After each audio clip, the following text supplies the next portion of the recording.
Arsenal nil, Everton nil. I just wasn't entirely surprised.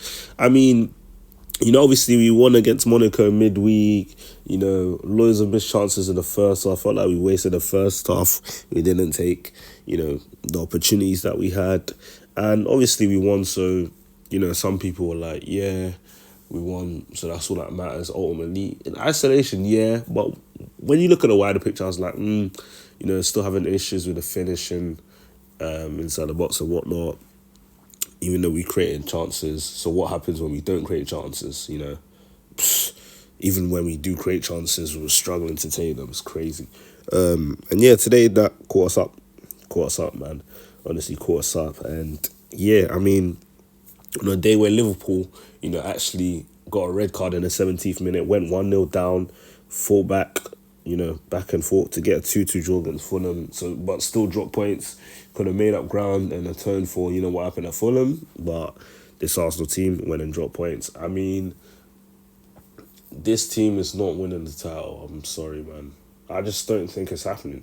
If it happens, that's beautiful. I can come back on this onto this video and say, wow, look, I said this team wasn't winning the title at this point, and they end up winning the title. But I think for me, anyways, it's just like I look at this team and I'm just like they're not killers. They're not killers. They're not ready to go and take advantage of a situation. They're not ready to capitalize on a slip, and they're dropping a lot of points themselves. Listen, even the first half was 0-0. I still had confidence that we'd actually try and, you know, do more in the second half. But, just before the 60th minute, I'm shocked, man. Declan Rice and Odegaard double substitution is crazy to me. I mean, yeah, happy to see Ranieri come on, but it's like, Odegaard, man, this is the linchpin of the team. Even when he's not playing at his best, just, when he's in the team, just everything, it can just click like that. And I felt like you're still finding good pockets and, getting into good spaces and whatnot. Even though he had a few chances he probably could have buried and whatnot. Taking him off, the El Capitan, I was like, yeah, I'm not sure about that one. And Rice too, to bring on Jorginho and Ranieri, like, I don't really know how much game time has that combination had together and so on and so forth. And I felt like with that double substitution, Arteta actually hampered us, man. Hampered us.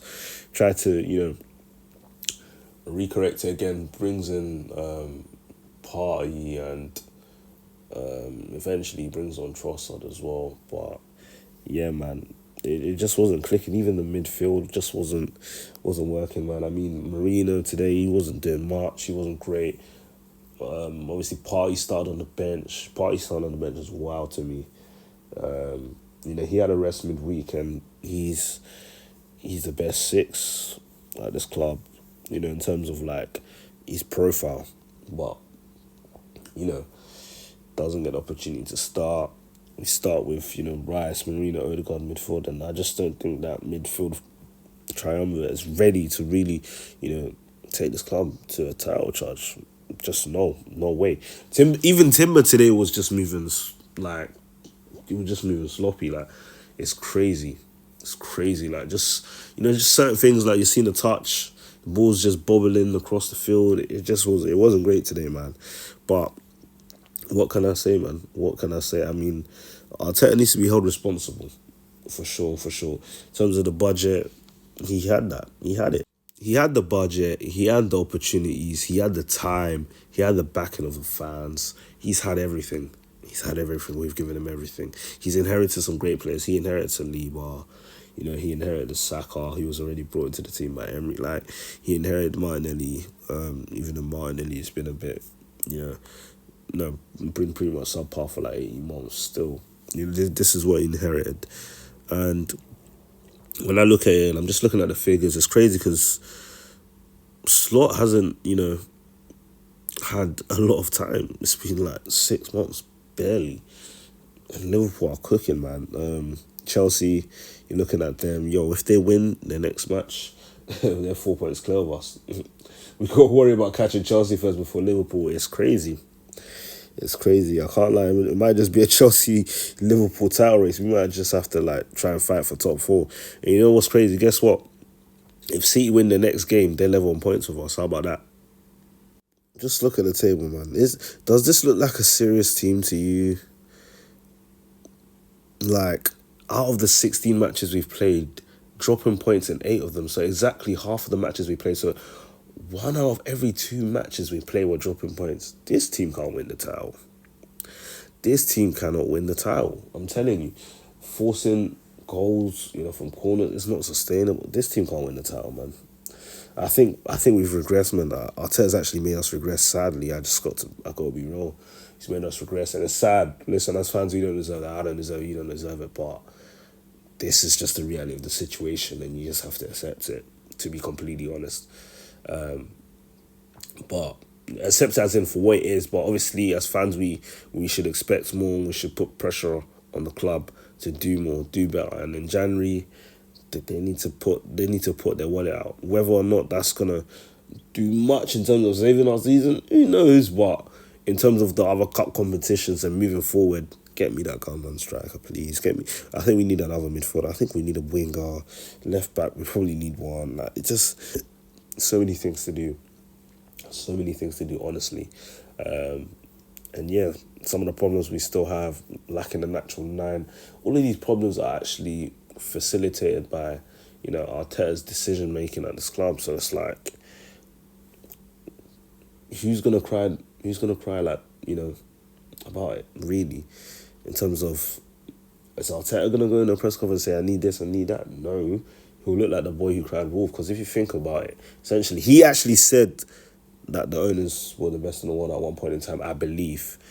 I might be wrong. Might be right. Correct me if I'm wrong. But I'm pretty sure he said that, right? So, I mean, he's got nothing to really stand on. You've had the backing. You had the support from the fans. A lot of the fans love you and everything. But listen, first and foremost, you got to be an Arsenal fan. It's Arsenal FC, not Mikel Arteta FC, right? Just got to get that right. But, I mean, yeah, man, it's sad to see. It's sad to see. But listen, I accepted the reality a couple of weeks ago anyways. So I'm just taking the season as is. I'm not happy about the situation, and this is what I meant by even the wins that come later don't give me much joy, because it's like looking at the wider context of things and how we messed up. It's bitter. Everything just makes it bitter, right? But yeah, man. Serious inquiries will be had about Mikel Arteta tonight. You can believe that, and those will continue to go on. Those questions will rise, and they will get stronger. They will get stronger. And listen, the Wolves are going to be out for him right now. I'm telling you. I'm not talking about the football club. I'm talking about real live Wolves. Like, the people are going to be out for him. And listen, one thing in life you can't really do, don't tell a man how to feel. People have their opinions here, there, and everywhere. Some people, will tell you, oh, back the team, this and that. So you can't have an opinion, really. Like, so people are saying back the team, so you should just like blindly kind of like dismiss what you're seeing, what's going on, right? Just to back the team, or slips happen, this and that. Sometimes you just got to call things out. You can't accept this. Don't accept these standards, right? Arsenal fans, you do not deserve this. You don't deserve this. 20 plus years, it's unacceptable, man. Like I said, Arteta's going to win a trophy. I said even take the Carabao Cup seriously, because you need some saving grace this season. No, the Cronkies, they'll probably try and keep him on if he finishes top 4. But to save face for the fans, bro, if you can grab a UCL, please do. Please do. Like, honestly, like, if you grab the UCL, I would forgive, what's happening in the Prem, for real. Carabao Cup is not enough juice. There's not enough juice in that trophy, but I'll take that. But it's not enough juice in that trophy to make me forget what's happening in the league. But yeah, man, like I said, tough situations, questions at Arteta. Let's ask the questions now.